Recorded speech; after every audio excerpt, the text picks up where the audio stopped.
जीवन भर आपने जीव हत्या करी, मांसाहारी रहे, लेकिन मेरे शास्त्र में कहीं भी नहीं लिखा। मेरा शास्त्र कहता है कि पूर्ण रूप से शाकाहार पितरों को चाहिए। जब उनको पितरों को शाकाहार चाहिए तो आप क्यों अपने जीवन को नरक में ले जा रहे हो? 5 भाग निकालने हैं।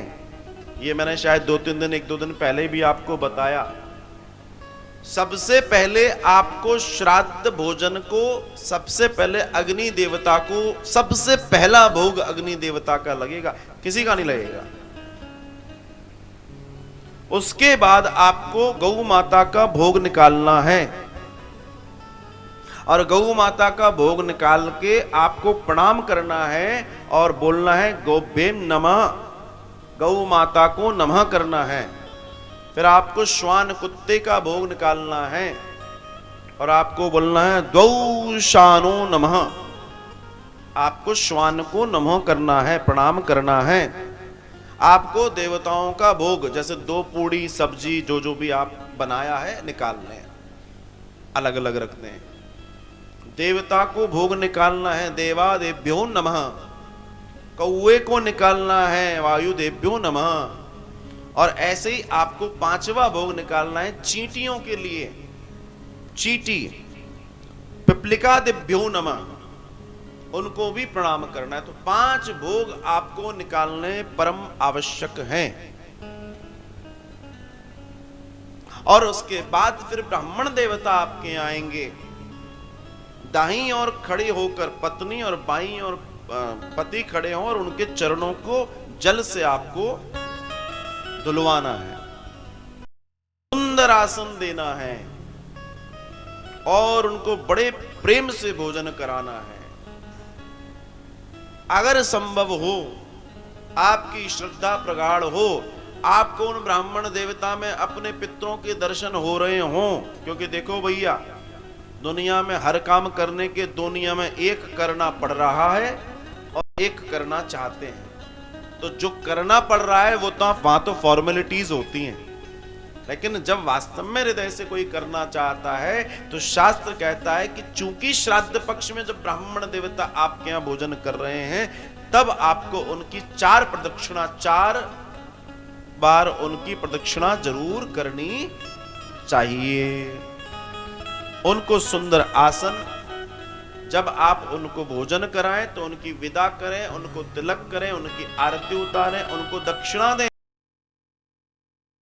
उनको वस्त्र जरूर दें, क्योंकि पितरों को वस्त्र से बड़ा प्रेम होता है। पितृ बड़े प्रसन्न होते हैं वस्त्र के कारण, वो जरूर दें। और मान लीजिए आप ये कुछ नहीं कर सकते, भाई कई बार होता है आप ऐसी जगह पर हैं जब अपने पितरों को याद तो कर रहे हैं, पितृपक्ष तो है, क्या करोगे? स्थिति में तांबे का लोटा लें, उसमें जल भरें और आपको दक्षिण दिशा, क्योंकि पितरों की, पूर्वजों की जगह जो है वो दक्षिण दिशा, दक्षिण दिशा में 12,000 योजन ऊपर नरकलोक है। हाँ जी, उस दिशा में आपको उस लोटे को लेना है और ओम सर्वेभ्यो पितरेभ्यो नमः, मैं अपने सभी पितरों को प्रणाम करता हूं, नमन करता हूं। और आप ऐसे भी जल देकर अपने कार्य को पूर्ण करने का प्रयास कर सकते हैं। तो आपको ये कार्य करने हैं, करते रहने चाहिए, जिससे आपके पितरों का आशीर्वाद, ध्यान रखिएगा, ये मात्र मेरा ऐसा मानना है कि जो लोग अपने पितरों के प्रति सुंदर भाव नहीं रखते, उनसे ज्यादा बड़ा बेईमान कोई नहीं है। जिन्होंने देह दी, जिन्होंने प्रॉपर्टी दी, भाई आपके दादा परदादाओं की प्रॉपर्टी आप शेयर करते चले जा रहे हो। चलो मान लो आपने अपनी भी बना ली, तो बनाने लायक किसने बनाया? आपको शरीर किसने दिया? आपकी पहचान तो आपके कुल से ही है ना, आप उसको तो नहीं बदल सकते। दुनिया में कहीं चले जाना,